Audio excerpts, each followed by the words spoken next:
ॐ हृदये वसतु रामकृष्ण नयने लसतु रामकृष्ण श्रवणे धरतु रामकृष्ण रामकृष्ण सारासार ज्ञाने विभातु माता सरदा ज्ञाने रजतु माता शारदा सहने तिष्ठतु माता शारदा जननी शारदा प्रेमाधार विवेके नन्दतु विवेकानन्द कर्मणि भातु विवेकानन्द वीर्ये दिव्यतु विवेकानन्द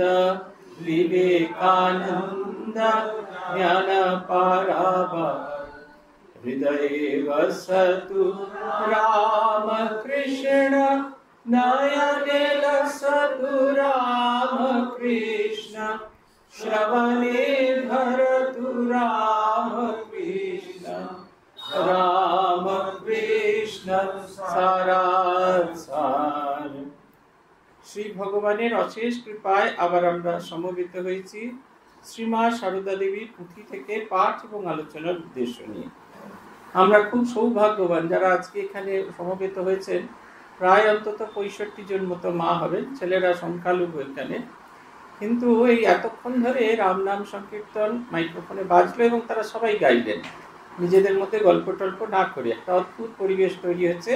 তার মধ্যে এখন আমরা শ্রী শ্রী মায়ের জীবনী থেকে আলোচনা করব, শ্রীরামকৃষ্ণ শ্রীমা সারদা পুঁথি এর থেকে আলোচনা করব। আজকে আমাদের আলোচনার বিষয় শ্রী শ্রী মাতার পিত্রালয় জগদ্ধাত্রী পূজা। আগের দিনের মায়ের সেই পিলে দাগার গল্প বলতে গিয়ে পুথিকার লিখেছিলেন, অবাক হইয়া সবে সে তেজ নেহারি সহনশীলতা চোখে অবিশ্বাস করি, গৃহাবৃত্তি সেরে যায় এই চিকিৎসায়, অপূর্ব সহন লীলা হইলা তথায়, যে আদর্শ সেই স্থলী স্থাপিলেন মাতা, উপমাবিহীন হয়ে আজও রাজে তথা। মা ঠাকুরনের সহনশীলতার কথা বলা হচ্ছে যে যেখানে এক একজনকে ধরে রাখার জন্য 2-3 জন লাগে, তারপরে তারা সেই করতে পারেন, তারা সেই পিলে দাগানো তাদের পক্ষে সম্ভব হয়। কিন্তু শ্রী শ্রী মা একাই চুপটি করে বসে থাকলেন এবং তাকে কাউকে ধরতে হলো না, এবং না ধরেই তিনি খুব সুন্দর তাকে তার সমস্ত কাজটি করে ফেললেন। এই অদ্ভুত সহনশীলতার কথা বলতে গিয়ে মা একেবারে এই মানুষ একবারে অবাক হয়ে গেছে। মা ঠাকুরনের সহনশীলতা, শাস্ত্রে যা বলা হয়েছে, সহনাম সর্বদুঃখানাম চিন্তা বিলাপ দিতাম। সহ্য শক্তি কিরকম না, সবকিছু মুখ বুঝে সহ্য করা, কিন্তু কিরকম সহ্য করা না, চিন্তা বিলাপ রহিতাম। এই দ্বিতীয়টি আমাদের হয় না। আমরা অনেক সময় সহ্য করি, কিন্তু সেই যে দুঃখ কেউ দিয়েছে সেটা আমাদের চিন্তার মধ্যে থাকে। মনে মনে বিলাপ করি, সুজনদের কাছে বিলপ করি, আহা আমাকে কিরকম ভাবে অপমান করলো, আমাকে কিরকম ভাবে কষ্ট দিল, আমি সারাটা জীবন পাঠ করে ফেললাম ছেলে মেয়েকে মানুষ করতে গিয়ে, সেই ছেলে মেয়ে আমার সঙ্গে কি ব্যবহার করলো, যে স্বামীকে সারাটা জীবন ধরে ইয়ে করলাম তিনি আমার কি অবস্থা করবে। এই যে বিলাপটুকুও থাকবে না। মা ঠাকুরনের জীবনে যে বেদনা, যে দুঃখ, সেটার দিকে যদি আমরা তাকাই তাহলে আমাদের দুঃখগুলো কিছুই নয়। তাই বলছেন যে অপূর্ব সহন লীলা হইল তথায়, যে আদর্শ সেই স্থলে স্থাপিলেন মাতা, উপমাবিহীন হয়ে আজও রাজে তথা। বলছেন সেই যে অপূর্ব লীলা, তিনি অপূর্ব যে একটা উপমা তিনি স্থাপন করে গেলেন, আজও সেই স্থলে যখনই মানুষ যায় সেই পিলে দাগানোর জায়গায়, মা ঠাকুরনের কথা লোকে এমনি এমনি আলোচনা করে, তার সেই অদ্ভুত আচরণের কথা সবাই বলে। আজকে আমরা পড়ব শ্রী শ্রী মাতার পিত্রালয় জগদ্ধাত্রী পূজা। শুনো শুনো ভক্তজন ভক্তি সহকারে, জগদ্ধাত্রী দেবী আসে শ্যামারও আগারে, তাহাতে যে লীলা হর কহিব এখন, শুনো শুনো নর নারী শুনো দিয়া মন। জয়রাম মাটি গ্রামে কালী পূজা হয়, যে যাহার সাধ্য মতো নৈবেদ্য পাঠায়। এবার পূজার ভার নবমুখুজ্জের, তাহার সহিত ছিলা বিবাদ রামের। শ্যামার নৈবেদ্য পাঠায় শ্যামা চাল আদি দিয়ে, শ্যামার নৈবেদ্য নব দিলা পিরাইয়ে। দেবীরে নৈবেদ্য দানে হইয়া বঞ্চিত, শ্যামার অন্তরে মাঝে ক্লেশ আসে কত। রাত্রি ভোর কাঁদে শ্যামা ঘুম নাহি হয়, মা কালীর চাল এবে কাহারে খাওয়ায়। কালীমার নামে চাল কেমনেতে খাবে, এ চাল লইয়া শ্যামা কোথা কি করিবে।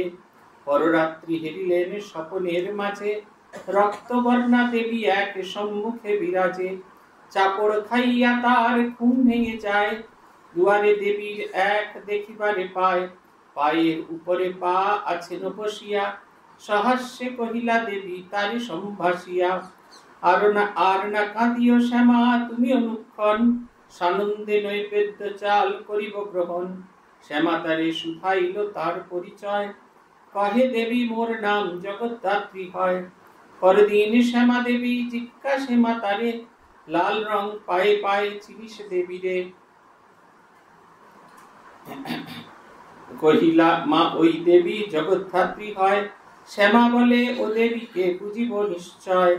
এ কথা কহিয়া শ্যামা গেলা অন্য খান, পূজা লাগি লইয়া সে 5 মণ ধান। বিশ্বাসের গৃহে ধান্য যদি বা মিলিল, বিরাম বিহীন বাড়ি শুরু হয়ে গেল। কেমনে সুখাবো ধান মরে ভেবে মরে মন, ব্যাকুল অন্তরে করে দেবীরে স্মরণ। কি অশেষ কৃপা দেবী করিলা তাহারে, চাটাইয়ের ধানে মাত্র রৌদ্র এসে পড়ে। চারিপাশ ঝাড়ে বৃষ্টিপাত হতেছে প্রচুর, চাটাইয়ে না পড়ে জল সেথা রোদ্দুর। আগুন জ্বালায়ে মূর্তি শুষ্ক করা হলো, শুষ্ক হলে প্রতিমাতে রং লাগাইল। এবার প্রসন্ন যায় প্রভুর সকাশে, পূজাকালে প্রভুরায় থাকে যেন পাশে। প্রভু কয় ভক্তি ভরে করিবে পালন, তাহাতে সুখ ভোগ হবে অনুক্ষণ। প্রসন্ন কহিলা যাবে কিনা বলো, শ্রীপ্রভু বলেন মোর এই যাওয়া হলো। এক অদ্ভুত কালী এই জগদ্ধাত্রী পূজা শুরু হয়েছিল খুব অদ্ভুত ভাবে। নবমুকুঞ্জে গ্রামেতে কোনো একবার দুর্গা পুজোর ভার এক যে পুজো হয় সেটির ভার এক একজনে নেন। আমি যেখানে আছি রামহরিপুর, সেখানে ঠাকুরের 3 দিন উৎসব হয়। 3 দিন উৎসবে সর্বমোট প্রায় 1,60,000 মতো লোক খাওয়া দাওয়া করে। এর জন্য যে চাল ডাল সবটা কিন্তু গ্রামের লোকেরা দেয়। আমরা ডিসেম্বর মাস থেকে আমি শুনছিলাম এদেরকে কি হয়, দুর্গাপুজোর আগে হয়ে যায়, মিটিং হয়ে যায়। 3 দিন 3 জন বক্তাকে নিয়ে আসতে হয়, তারা বক্তৃতা দেবেন। গান, নাটক, যাত্রা এইসব নানা কিছু হতে থাকে। এইসব নানা কিছু হয়, আর খিচুড়ি আর চাটনি এই প্রসাদ তাই গ্রহণ করা হয়। প্রত্যেক মানুষের বাড়ি বাড়ি গিয়ে 1.5 মাস ধরে সাধুরা বাড়ি বাড়ি গিয়ে পাড়ায় পাড়ায় গিয়ে নেমন্তন্ন করে আসে, এবং তারাও পূজা পাঠায়, তারাও জিনিসপত্র তাদের সাধ্যমতো দেন। অতি গরিব। আপনারা যদি আমাদের ওখানে যান, আপনাদের দেখলে চক্ষু চরক কাজ হয়ে যাবে। এইরকম গরিব মানুষ কোথাও জগতে বিরাজ করে কিনা আমার ধারণা ছিল না। আমার ধারণা ছিল মনসারির যেখানে আছি সেখানকার মানুষরা ভীষণ গরিব। এত গরিব আমি কল্পনা করতে পারি, কিন্তু এই গরিব দেখে একবারে চোখ কপালে উঠে গেছে। এই যে ঘরের যে ভিত্তিটা মানে ফ্লোরটা, সেটা মাটি থেকে এই 1 হাত তার একটু বেশি হবে, বাঁশ দিয়ে, আর ওখানে প্রচুর তাল গাছ হয়। সেই তাল গাছের শুকনো পাতা দিয়ে কেউ কেউ দড়ি দিয়ে বেঁধে ঘর বানিয়েছে। হাওয়াতে সেই গাছ ঘর পড়েই যাবার মতো অবস্থা। বাজ পড়ে, বৃষ্টি পড়ে, জল হয়ে এই কিছু বাড়ির টালি ভেঙে গেছে। এখন কিছু কিছু তো স্বার্থপর লোক থাকে যারা দলবাজি করে, তারাও তাদের বাড়ি ঠিক করতে গেলেন। তখন আমরা নিজেরা সার্ভে করতে গেলাম, গিয়ে আমাদের নিজেদের চোখ কপালে উঠে গেল। 8টি বাড়ি আমাদের করতে পারলে 16টি বাড়ি করা উচিত। 8টি বাড়ি আমাদের করবার, ছাদ করবার ঠিক হলো। তাদের কারুর বাড়ির আর্ধেকখানা ছাদই নেই, তেরপল দিয়েও কিছুতে কোনোভাবে কিচ্ছু ম্যানেজ হচ্ছে না। আর আমাদের ওখানে যখন ঝড় বৃষ্টি হয় এত বাজ পড়ে, সে বাজ আমি বাপের জন্মে এরকম দেখিনি। একটা বাজ পড়ায় আমাদের 1-2 বাড়ির মোট 13খানা পাখা উড়ে গেল। ওয়াটার ফিল্টার থেকে আরম্ভ করে সমস্ত, যদিও ফায়ার অ্যারেস্টার লাগানো আছে, সব কিছু লাগানো আছে, তার কিচ্ছু। আমাদের অমরকানন বলে যে একটা সেন্টার আছে, সেখানকার গাছটি মাঝখান দিয়ে 2 ভাগ হয়ে গেছে, মনে হচ্ছে মটি দিয়ে কেউ 2 ভাগে কেটে দিয়েছে। কি গরিব মানুষজন, এরকম কল্পনা করা যায় না। আমরা কয়েকদিন বাদে পুজোর কাপড় দেবার জন্য বিজ্ঞাপন দেবো। আমরা অনেক ঘুরে ঘুরে অনেকের সাথে কথা বলে বলে দেখলাম প্রতি গ্রাম পিছু যদি 50 জন মাকেও কাপড় দেওয়া হয় তাহলে 3000-এর কম কাপড় হলে চলবে না, এটা দিতে হবে, বেশি পেলে তো আরো ভালো হয়। এইরকম ভাবনা চিন্তা। অতএব তখনকার দিনে দুটো জিনিস দেখার মতো মানুষের, এখানকার মানুষদের আমি যেটা দেখেছি, একটা হচ্ছে সততা। আমরা স্কুলে যাচ্ছিলাম, গদাধর অভ্যুদয় প্রকল্পে যাচ্ছিলাম, যিনি রাস্তা দেখালেন তার কোনো ইয়ে ছিল না, তিনি মাঠে কাজ করছিলেন। তিনি এগিয়ে এলেন, আমরা তো রাস্তা চিনি না, যাওয়ার জন্য যে রাস্তায় রোজ যায় সে রাস্তা দিয়ে যাচ্ছিলাম। উনি এগিয়ে এসে বললেন, ওই রাস্তায় ভীষণ কাদা মহারাজ গো, তুমি ওইখান দিয়ে যেতে পারবে না, বলে একটা বাড়ির মাঝখান দিয়ে, সেই বাড়িওয়ালাকে বলে দিলেন, সেই বাড়ির মাঝখান দিয়ে গেলাম। একদিকে গোয়াল আর একদিকে রান্নাঘর, তার মাঝখানে সরু জায়গাটা, ওর মেঝেটা শুকনো, সেইখান দিয়ে আমরা গেলাম, গিয়ে বাচ্চাদের দেখে আবার ওই রাস্তা দিয়ে ফিরে এলাম। ভদ্রলোক একটা থ্যাঙ্কসও চাইলেন না, কিচ্ছু চাইলেন, তিনি যেরকম কাজ করছিলেন সেরকম। যে ভ্যালিউস, মূল্যবোধ, এগুলো কোনো কিছু কোনো ইনস্টিটিউশনে শেখানো যায় না, সেটা ওদের কাছে গিয়ে শিখলাম।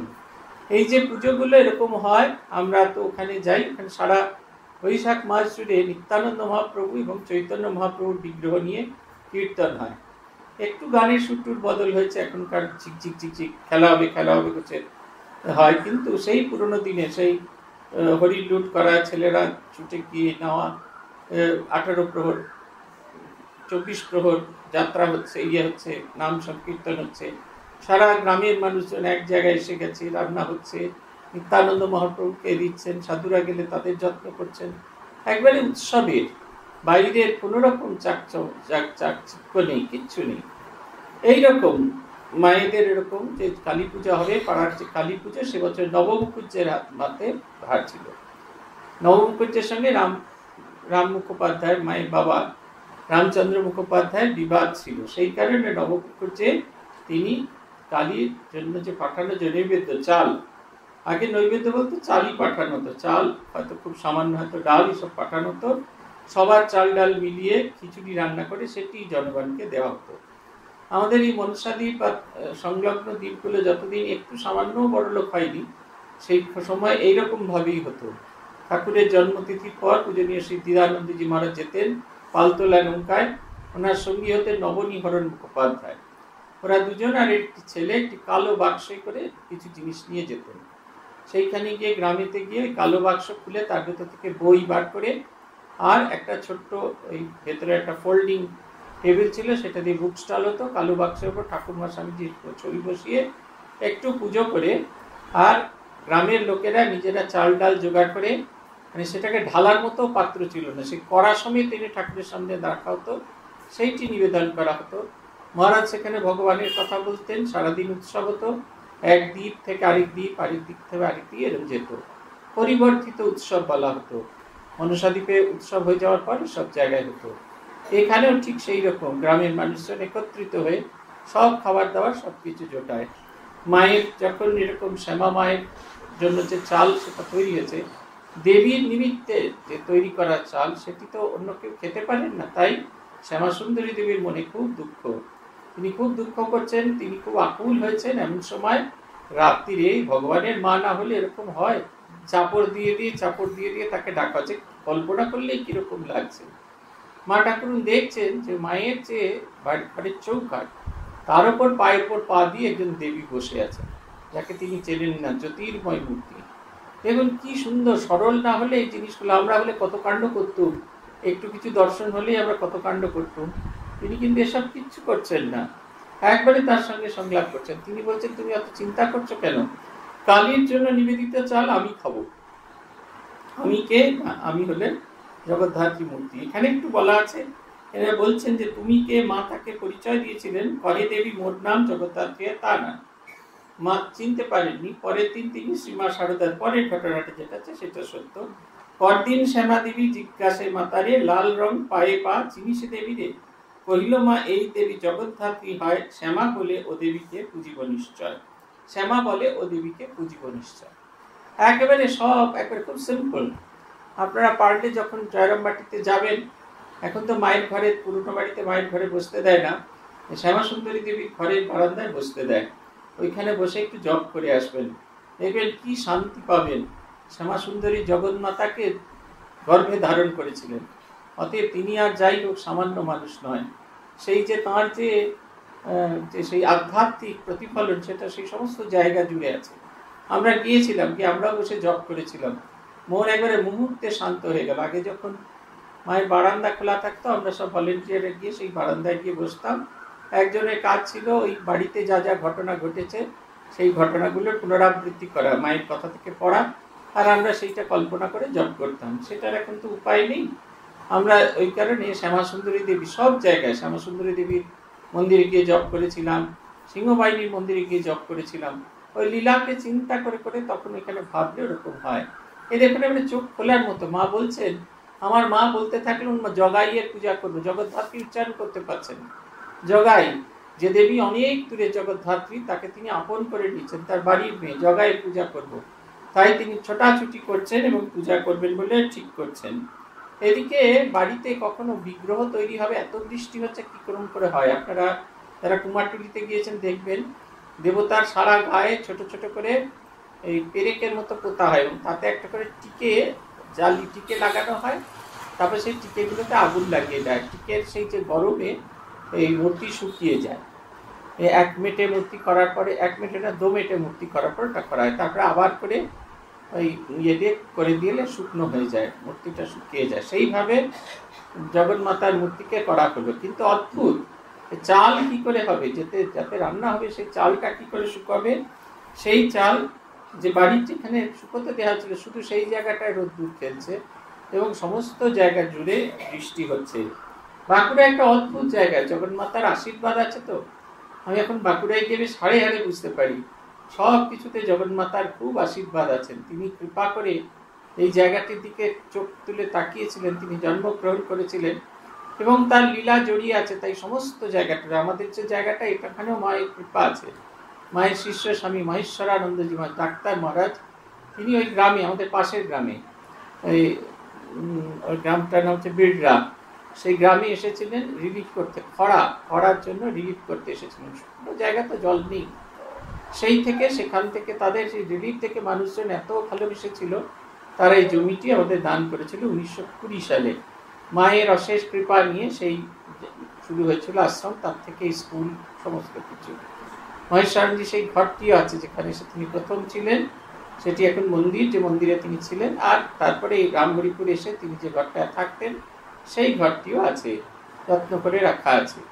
এই সর্বত্র মায়ের কৃপা। দেখুন কি সুন্দর বলছেন, বিশ্বাসের গৃহে ধান্য যদি বা মিলিল, বিরামবিহীন বাড়ি শুরু হয়ে গেল, কেমনে শুখাবো ধান। দেখুন জগন্মাতার এই যে আমরা নয়কে হয় করে দিতে পারি, তার সোর্সটা কি বলে দিচ্ছেন। কেমনে শুখাবে ধান ভেবে মরে মন, ব্যাকুল অন্তরে করে দেবীর স্মরণ। এই যে নয়কে হয় করানো যায় ব্যাকুল অন্তরে। মা ঠাকুর শান্তানন্দজি মাঝকে চিঠি লিখছেন, যখন তোমার আমার কাছে প্রত্যক্ষ আদেশ পাওয়ার ইচ্ছা হবে, তখন রাত্রিবেলা সমস্ত রাত্রি জপ করবে, অল্প খাবে, সারা দিন জপ ধ্যান করবে, এবং যদি সঙ্গে সঙ্গে তুমি কোনো উত্তর না পাও, জানবে তুমি এখনো প্রস্তুত হওনি। তুমি নিরন্তর প্রার্থনা করে যাও এবং প্রার্থনা করার ফল হবে।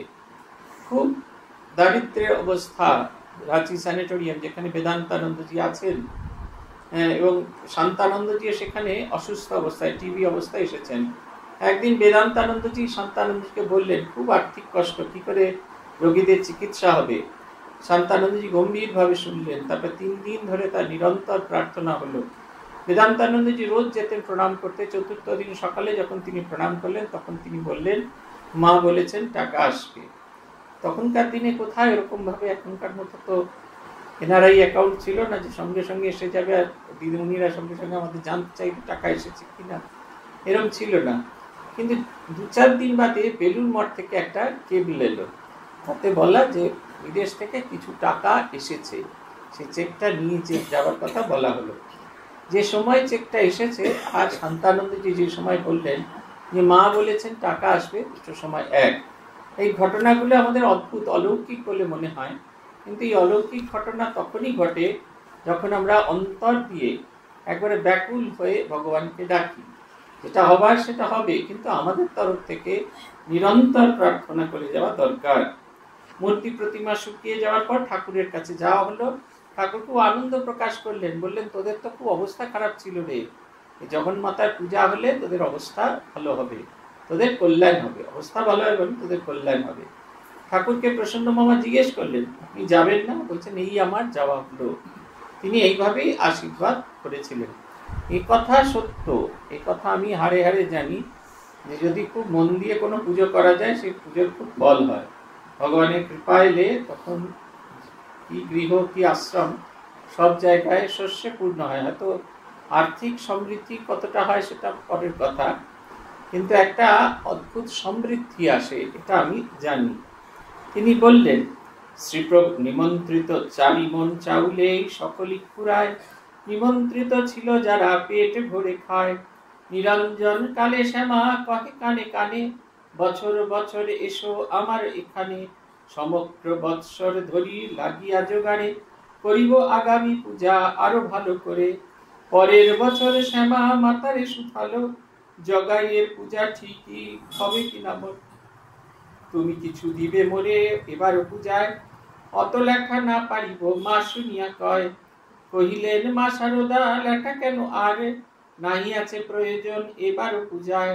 এ কথা বলিয়া মাথা নিশীতে ঘুমায়, স্বপ্ন মাঝারে রাত্রে দেখিবারে পায়। জগদ্ধাত্রী সহে সহরহে জয়া ও বিজয়া, তিনে মিলে ধরিয়াছে অপরূপ কায়া। কহিলা মাতারে দেবী তবে চলে যাই, পূজা পাইবারে আশা হেথা আশা আর নাই। তাহা শুনি মাতা অতি হইয়া ব্যাকুল, কহিলেন ক্ষম মোরে নাহি হবে ভুল। যাইতে দিব না আর আমি তোমাদের, মোদের প্রাণের দেবী অতি আদরের। তখনো হইতে আজও মার পিত্রালয়ে, জগদ্ধাত্রী পূজা হয় সাধ্য মতো ব্যয়। বলছেন মাত্র 4 মণ চাল আনা হয়েছিল, সেই চালেতে খিচুড়ি করে দেশাম হয়েছিল। দেশাম মানে সমস্ত গ্রামের লোকেদের খেতে দেওয়া, গ্রামে যত লোক আছে সবাই প্রসাদ পাবে, এই দেশাম। এটা বাঁকুড়ার ওইদিকে খুব চল আছে, হুগলিতেও চল আছে। ইদানিং আমরা তো পাশের বাড়ির লোককেও নেমন্তন্ন করি না, কিন্তু এই সমস্ত ছিল আগেকার দিনে। এরকম আমার বাড়িতে পূজা হলে পাড়ার সবার নিমন্ত্রণ, আমরা ছেলেবেলায় দেখেছি। ইদানিং কি হয় শুনেছি যে হয় না, এখন সব প্যাকেট সিস্টেম এইসব হয়। যাই হয় হোক, আন্তরিক কোনো থাকে না, আকর্ষণ থাকে না। বলছেন যে পরের বছরেও তিনি পূজা করবেন এরকম ঠিক হলো। পরের বছরে তিনি বললেন তুমিও কিছু দিও আমিও কিছু। মা দুজনেই খুব গরিব, এর স্বামী এত টাকা রোজগার করলে কি হবে, দুজনেই তো গরিব, ভিখারি তো দুজনেই। আর মায়ের রোজগারটাই বা কি ছিল, সেই পৈতে তৈরি করতেন, সুতা কেটে পৈতে তৈরি করতেন, সেই পৈতে বিক্রি হতো বা ইয়েতে, তাই দিয়ে নিজেদের কাপড় চোপড় হতো, আর তার থেকে যে অতিরিক্ত টাকা সেই সব দিয়ে জগদ্ধাত্রী পূজা হতো। আপনারা এখন যে জগদ্ধাত্রী পুজো দেখেন যে হই হই রই রই করে, সেরকম কিন্তু পূজা নেই, খুব সাধারণভাবে পূজা হতো। এবং এই যে দ্বিতীয় দর্শনে মা ঠাকুরুন যে দ্বিতীয়বার দর্শন করলেন জয়া বিজয়া সহ, সেই কারণে এখনো পর্যন্ত আপনারা দেখবেন যে জগদ্ধাত্রী পূজায় ওখানে জয়া বিজয়া সহ পুজো হয়। এটা আমাদের ট্র্যাডিশন। সর্বত্র হয়তো জয়া বিজয়ের মূর্তি করা হয় না, কিন্তু জয়া দেবী বিজয়া পুজো হয়। আমরা 10 বছর জগদ্ধাত্রী পুজো করার সুযোগ হয়েছিল রাঁচিতে, সেখানে শুধু মা জগদ্ধাত্রীর মূর্তি হয়, কিন্তু পূজা হয় জয়া বিজয়া 3টি কল্পেতেই পুজো হয়। তাদের আলাদা করে পুজো হয়, তাদের ধ্যান মন্ত্র আছে। দেখ মা যেহেতু দর্শন করেছিলেন 3 জনকে একসঙ্গে, তারা এসে বললেন তাহলে কি আর পূজা হবে না এখানে, আমরা কি পূজা পাবো না, তাহলে কি চলে যাব? মা তাদের বললেন না না, তোমাদের পূজা হবে, প্রতি বছর পূজা হবে। সেই থেকে প্রতি বছর পূজা হতে থাকলো মায়ের বাড়িতে। মাও এই সময় পূজার সময় আসতেন।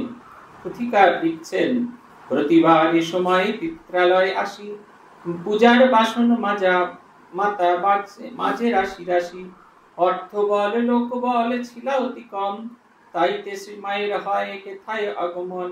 12টি বছর ধরে দেবীর পূজায়, সংকল্প সবার নামে শেষ হয়ে যায়। তাইতে শ্রীমাতা ভাবে প্রয়োজন নাই, না করিব পূজা আর আমি এই ঠাই। সকলের নামে পূজা সাঙ্গ হইয়াছে, আর কিবা এবার পূজা প্রয়োজন আছে। সেই রাতে দেবী তারে স্বপ্নে দেখা দিয়ে কহিলেন, তবে আমি যাইব চলিয়ে। মধুমুকুজ্জের পিসি খুঁজিছে আমারে, খুঁজিতে চাইছে মোরে ষোড়শ প্রচারে। তিনবার এই কথা কহিলেন দেবী, তাইতে পাইলা মাতা ত্রিসত্যের ছবি। ত্রিসত্য করিয়া দেবী চলে যেতে চায়, মার মনে এই কথা উদিলা তথায়। পদদয়ে ধরি মাতা কাঁদিয়া কহিল, অন্য কথা নাহি চাবে মোরে তুমি বলো। যেতে নাহি দিব তোমা আর কোন ঠাই, বছরে বছরে পূজা করিবার চাই। সেই হতে হয় পূজা প্রতিটি বছর, 10 বিঘা জমি ইহে দিলা দেবোত্তর। এই জমির আয় আর অর্থের সহায়, জগদ্ধাত্রী পূজা হয় বহু টাকা ব্যয়। প্রথম দিনের পূজা ষোড়শোপচারে, আরো হয় 2 দিন ভক্তি সহকারে। দেবীর 2 পাশে রয়ে জয়া ও বিজয়া, তিনেই পূজা হন যেন একই কায়া।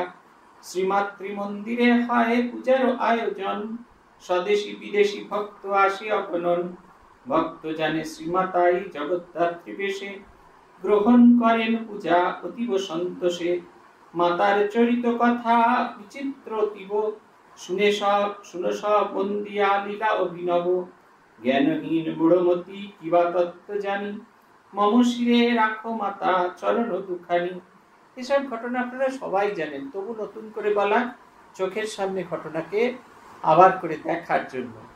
এই 3 বছর করে সবার নামে প্রতিজ্ঞা করে 4 বারে 3 4 12 বছর পুজো হয়ে যাওয়ার পর মা মনে হলো যে আর পূজা করার দরকার নেই। দেখুন মায়ের সঙ্গে জগন্মাতার কি সুন্দর সম্পর্ক, একেবারে লিটারালি তিনি একেবারে তার সঙ্গে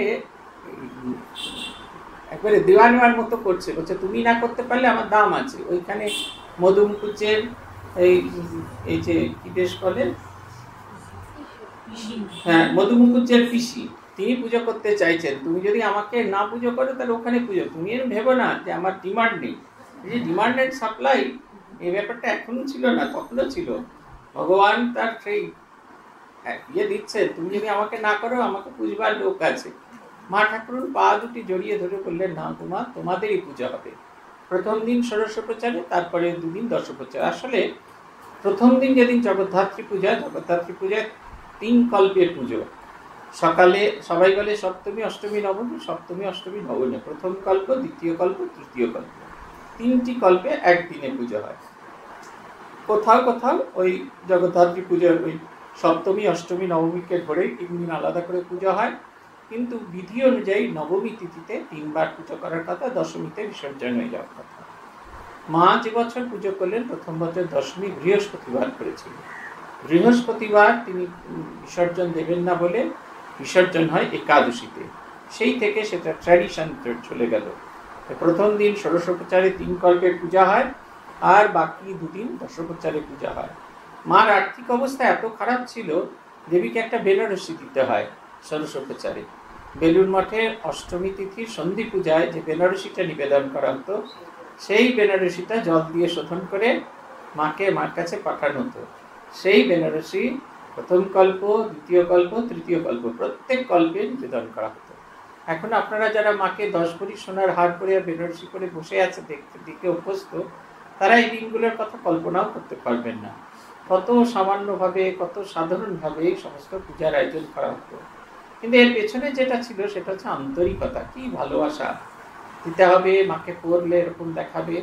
আমি একটি সেন্টারের কথা জানি, বেলঘরিয়া স্টুডেন্টস হোম, সেখানে আগে অন্নপূর্ণা পূজা হতো, দুর্গা পূজাও হতো। অন্নপূর্ণা পূজা যে বছর থেকে হায়ার সেকেন্ডারি চালু হলো, ছাত্রদের পড়াশোনার ক্ষতি হবে এই ভেবে অন্নপূর্ণা পূজা বন্ধ হয়ে গেল। 1983 সালে ওই সেন্টারের অন্যতম সাধু সুব্রত মহারাজ, তার সন্ন্যাস হলো, তার নাম হলো অন্নপূর্ণানন্দ। এবং সবাই মিলে তখন জোর দিলেন, সাধুর যখন নাম হয়েছে অন্নপূর্ণানন্দ, তখন অন্নপূর্ণা পূজা করতে হবে। ধ্যানাত্মানন্দজির ডায়েরি আছে, আমি সেটা পড়েছি। উনি কেন পূজা করতে চাইতেন না? কারণ অশেষ মহারাজ স্বামী সন্তোষানন্দ যখন পুজো করতেন, প্রত্যেক মানে বিবাহিত মহিলা, সধবা মহিলা যারা আসতেন, তাদেরকে একটি করে কাপড় তিনি দিতেন। আর স্টুডেন্টস হোমের আর্থিক অবস্থা এত নয় যে কোনো মহিলাকে কোনো কাপড় উপহার দিতে পারে, সেই কারণে তিনি দিতে পারলেন না। এমনকি মায়ের জন্য ষোড়শোপচারের যে কাপড়টি দেওয়া হলো, তিনি ভেবেছিলেন যে বেনারসি, এবং বর্ণনা যেরকম আছে যে লাল রঙের বেনারসি এবং তাতে সোনার গুটিকা, মানে সোনার ওই যে এখন ববি প্রিন্ট আপনারা পরিচিত, সোনালি রঙের ববি প্রিন্ট হয় এরকম। কিন্তু যে কাপড়টা দেওয়া আছে খুব সাধারণ। ধ্যানাত্মানন্দজির বর্ণনায় আছে, তিনি দেখছেন তিনি যখন চোখ বন্ধ করে ধ্যান করছেন, তার মনে হতে থাকলো দেবী যেন সত্যি সত্যি হয়ে বসে আছেন। ওই যে মাটির মূর্তিতে যে কাপড় পরানো হচ্ছে সেটি নয়, তিনি যেন সত্যি সত্যি বসে আছেন ওই রকম বেনারসি পরে, আর তাতে সহস্র গুটিকা, সোনার সহস্র গুটিকা দিয়ে তৈরি সে একটি শাড়ি পরে তিনি বসে আছেন। এই সবটাই ভাবে, জানেন তো, আমরা কিভাবে জগন্মাতাকে গ্রহণ করব, তার পূজা কি করে করব, সবটাই ভাবে। ভালোবাসা হচ্ছে সমস্ত পূজার মূল জিনিস। আপনি কি উপাচার দিলেন সেটা বড় কথা নয়, কেমন করে পূজা করছেন, কত ভালোবেসে পূজা করছেন, সেইটি হচ্ছে কথা। আমরা দেখতাম যে মাকে নিত্যদিন, আমাদের মেদিনীপুর মঠের তো অবস্থা খুব ভালো নয়, কিন্তু মাকে নিত্যদিন নতুন নতুন মিষ্টি খেতে দেওয়া হতো রাত্রিবেলা। একবারে গরম গরম লবঙ্গ লতিকা, খুব সাধারণ মিষ্টি, কিন্তু কি যত্ন করে মাকে খেতে দেওয়া হতো, এত ভালোবাসে খেতে দেওয়া হতো, আমাদের নিজেদের মনে তো আমরাও মায়ের পাশে বসে খেতে শুরু করে দিই। এত যত্ন করে লিচুগুলো, তরকারিগুলো এমন করে বাড়া হতো। অনেক জায়গায় দেখেছি প্রচুর অর্থ বল আছে, কিন্তু ঠাকুরের সামনে যখন রাখছে ঠক ঠক ঠক ঠক করে আওয়াজ করে রাখছে, কেন দেবতাকে বলছে তোমাকে এইটা দিয়েছি, তোমাকে ওইটা দিয়েছি, তোমাকে ওইটা দিয়েছি, তা নয়। স্টুডেন্ট সবে দেখেছি ভান্ডারি এসে বলে দিচ্ছেন হাতের এই জায়গাটায় ঘি দেওয়া আছে, এই এই ভাজা হয়েছে, কই মাছ ফুলকপি দিয়ে করা হয়েছে, ভেটকি মাছও ফুলকপি দিয়ে করা হয়েছে, চন্দন ক্ষীর দেওয়া হয়েছে, ক্ষীর কমলা দেওয়া হয়েছে, বুঝলে তো, ছানাটাকে ঘষে ঘষে ঘষে ঘষে একবারে ফাইন করে দুধের সঙ্গে মিশিয়ে চন্দন ক্ষীর বানানো হচ্ছে। এ কি ভালোবাসা, প্রতিটি খাবারের ভেতরে যেন ভালোবাসা মাখামাখি আছে। রামকৃষ্ণ পুঁথিতে বর্ণনা আছে যে আমাদের রামলালা খেতে দিচ্ছেন, রামলালার রামচন্দ্রকে খেতে দিচ্ছেন, তিনি নানা জায়গা থেকে নানা কিছু ভিক্ষা করে নিয়েছেন, চাল ডাল এই সমস্ত ভিক্ষা করে নিচ্ছে, সেগুলো সব একত্রিত হয়ে গেছে, সেইগুলোকে ফুটিয়ে তিনি রামলালাকে খেতে দিয়েছেন। আর রামলালা সেইটি যত্ন করে খাচ্ছেন, আর তাই দেখে জটাধারী খুব আনন্দে নাচছেন। রামলালা বলছেন আজকে এইসব খেয়ে নিলুম বটে, কিন্তু কালকে আমাকে ক্ষীর খাওয়াতে হবে, কালকে আমাকে ননি খাওয়াতে হবে, কালকে আমাকে মোদক খাওয়াতে হবে। আর জটাধারী একাই দেখছেন আর হেসে বিভোর হয়ে যাচ্ছেন। এই দেখুন, সবটাই দেওয়া হয়েছে চাল ডাল মেশানো একটা কিছু খিচুড়ির মতো জিনিস। সন্ন্যাসী ভিখারি, সে আর কি পাবে, কিন্তু তার দেওয়ার এতে মনে হচ্ছে মা যশোদা, খুব সুন্দর বর্ণনা আছে, মা যশোদা যেরকম ভালোবাসা মিশিয়ে রামচন্দ্রকে খেতে দিতেন, আমাদের রামলালা জটাধারীরও মনে হচ্ছে সেই খাবার জটাধারী যখন খেতে দিচ্ছেন, যারা দেখছেন তাদের মনে হচ্ছে জটাধারীও যেন সেরকম ভালোবাসা মিশিয়ে খেতে দিচ্ছেন। আপনি কি উপাচার দিলেন, that is not important thing, আপনি কেমন ভাবে দিলেন, কত ভালোবাসা দিয়ে দিলেন সেরকম। আমরা শুনেছি সম্বুদ্ধানন্দজি মা পূজা করতেন, আর সেই হাতে রূপোর যে আসন সেটি নিয়ে বলতেন তুমি আসনে বসো। তারপরে যখন ওই আবাহন করতেন এবং বলতেন যাকে দেখার জন্য দেবতারা আগ্রহ প্রকাশ করেছে আমি তাকে আহ্বান করছি, বলতেন সেই থালার ওপর যখন আসনে তিনি আহ্বান করতেন, মনে হতো স্বয়ং শ্রীরামকৃষ্ণদেব তার বিগ্রহ ছেড়ে এসে সেই আসনের উপর বসে পূজা গ্রহণ করছেন। সবটুকুই ভালোবাসার জিনিস, কি ভালোবাসা দিয়ে তৈরি করা আছে। আমাদের স্টুডেন্ট সমের মা কালীর মূর্তি সামান্য মাটি দিয়ে তৈরি করা, কিন্তু তাতে এমন সুন্দর ফুল দিয়ে সাজানো হয়, দেখে মনে হয় মা যেন সত্যিকারের ফুলের মুকুট পড়েছে। অথচ মাটির মুকুটের এই যে ফাঁকে ফাঁকে যেখানে সেখানে একটা করে গোলাপ ফুল গোঁজা হয়, আর সেই গোলাপ বুঝতে বুঝতে ওপর থেকে নিচ অব্দি যখন গোলাপ ফুল গুঁজে দেওয়া হয়, বোঝাই যায় না সেখানে মাটির একটা মূর্তি বসানো আছে, যেন মা যেন স্বয়ং একটি ফুলের মুকুট পড়ে আছে। কি ভালোবাসা, কি শ্রদ্ধা, সব দিয়েই সমস্ত করা হয়। মা ঠাকুরুন দেখাচ্ছেন কেমন করে দেবীকে বরণ করতে হয়। পরেরটি অধ্যায় আমরা যাব, শ্রীমাতার জন্য শম্ভু মল্লিকের গৃহ নির্মাণ। শুনক এবে ভক্তগণ পরিনিবেদন, কেমনে সেবিলা শম্ভু মায়ের চরণ, মথুর হইলে গত শম্ভু করে সেবা, শ্রী শম্ভু মল্লিক নামে খ্যাত ছিল যেবা, দ্বিতীয় রসদ্বার শ্রীপ্রভুর হয়, সদাই রয়েছে রত সেবায় দোহায়, যে রূপে শম্ভুর ভাব যায় তেমনি অনুরাগ ভরে প্রাণ উভয়ের প্রতি। জয় মঙ্গলবারে শম্ভু আপন আগারে পূজিতেন শ্রী শ্রীমার পদ সরোচারে।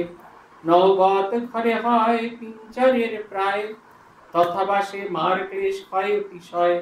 খোলামেলা জায়গাতে লালিত পালিত শ্রীমার সকাশে উহা পিঞ্জরের মতো।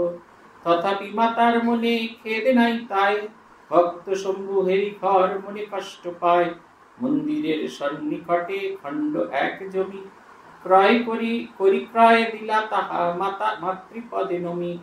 মূল্য দিলা শম্ভু তার 250 টাকা, তথায় হইল গৃহ পরিবেশ ফাঁকা। কাপ্তেন নামেতে খ্যাত ভক্ত বিশ্বনাথ, এর লাগি পাঠাইল 3 খণ্ড কাঠ। ভাগীরথী জলে কাষ্ঠ ভেসে আসে কালে, স্রোতের মুখে 1 খণ্ড কোথা গেলে। কটূক্তি করিলা মাকে তাহাতে হৃদয়, তোমার কপাল মামি মন্দ অতিশয়। হৃদয় না জানিতে আজ কি হইলা কারে, যদ্যপি রয়েছে কাছে না চিনে মাতারে। প্রভুর সেবায় মত্ত আছিলা হৃদয়, তাই মাতা কটু কথা সহ্য করিলয়। ক্রুদ্ধা হলে মহাশক্তি যে অগ্নি জ্বলিবে, সহস্র হৃদয় তাই ভস্ম হয়ে যাবে। কাপ্তেন শুনিয়া কাষ্ঠ পাঠায় আবার, তাহাতে নির্মাণ কার্য খোলা পরিষ্কার। পুথিকার লিখছেন যে মায়ের জন্য, মা যে ওইটুকু ঘরে থাকতেন, এত লোকে দেখতো কারুর মনে দুঃখ হতো না। ঠাকুরের দ্বিতীয় রসদদার, মথুরানাথ চলে যাওয়ার পর শম্ভু মল্লিক, তিনি ঠাকুরের দ্বিতীয় রসদদার, তাঁর দেখে খুব দুঃখ হয়েছিল। তিনি, তার স্ত্রী এবং তিনি দুজনেই মাকে খুব ভালোবাসতেন। ঠাকুরকেও যেমন ভালোবাসতেন, মাকেও তেমনি ভক্তি করতেন।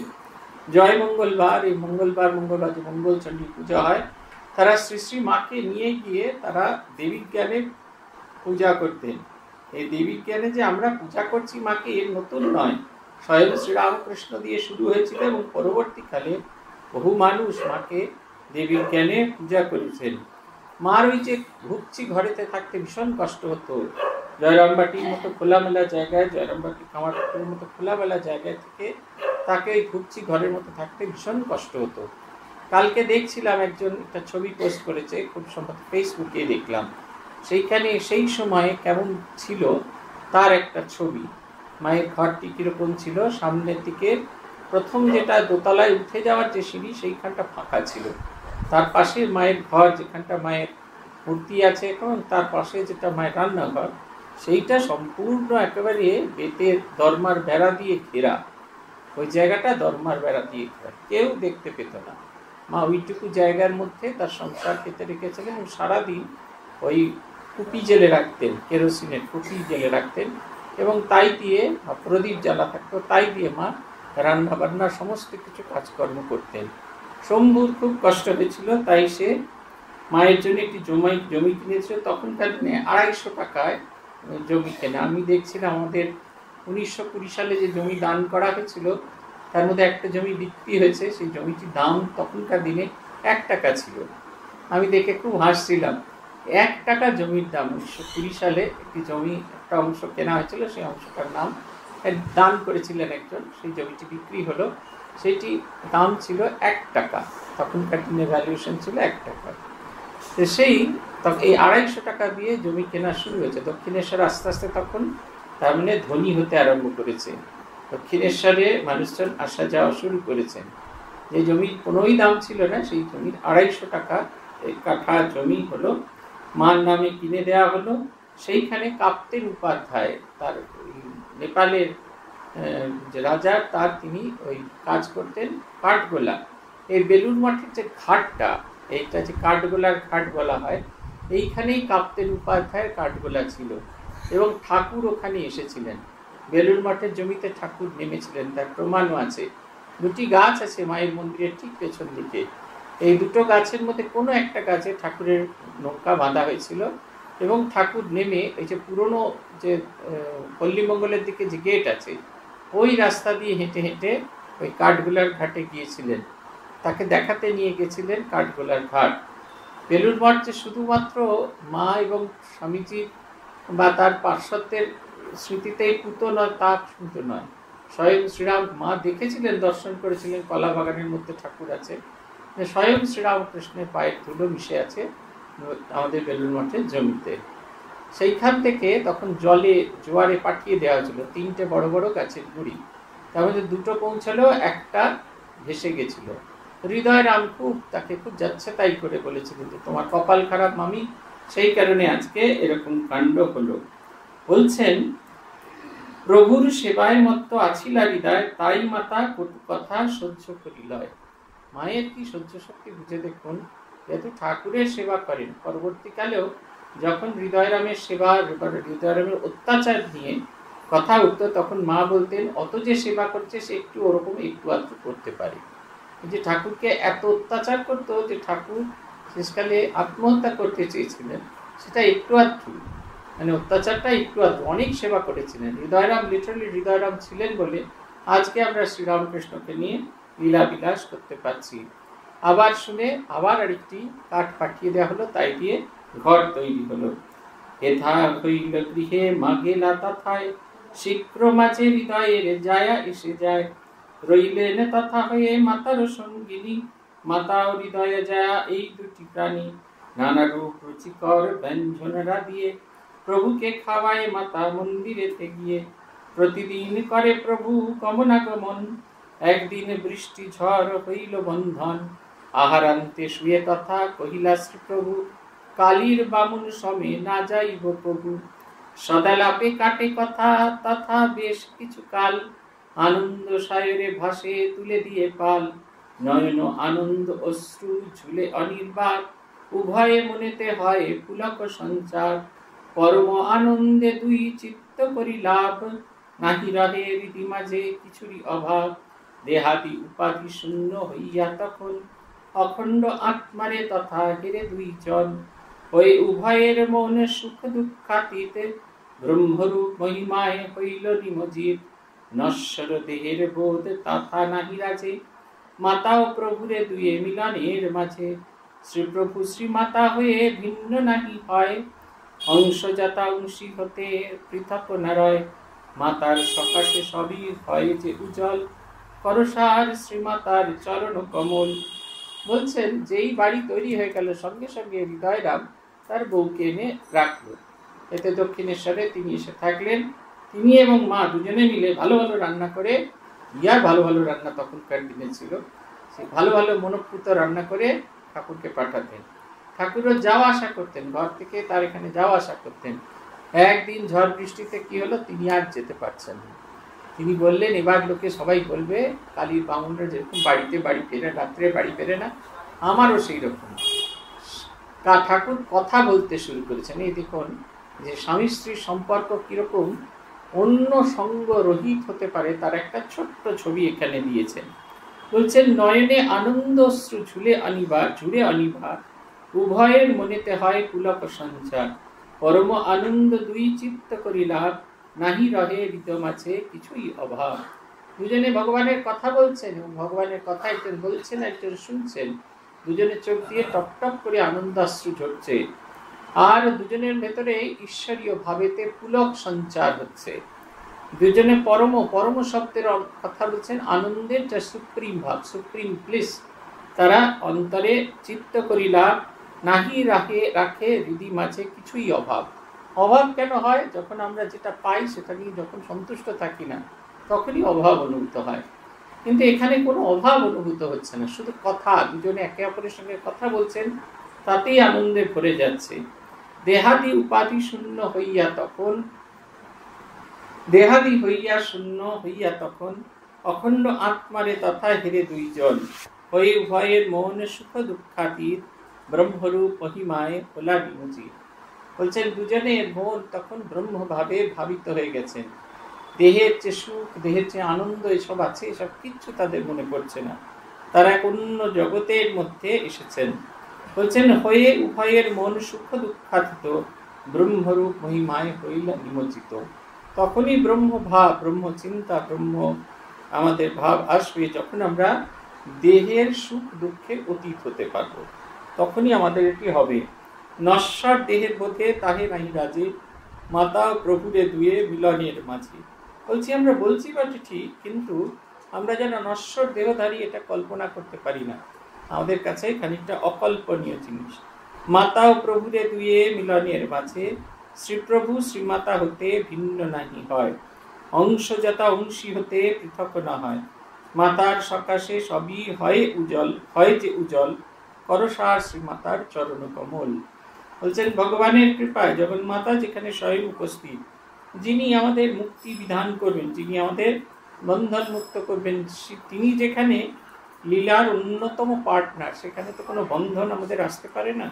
বন্ধন মুক্ত তখন জীবন, সেই বন্ধন মুক্ত জীবনে তারা দেখিয়ে দিলেন তিনি যখন সেইখানে অংশ। তাই জগন্মাতার কাছে প্রার্থনা করতে হয় আমাদের জীবনে যেন এরকম বন্ধন মুক্ত হতে পারে।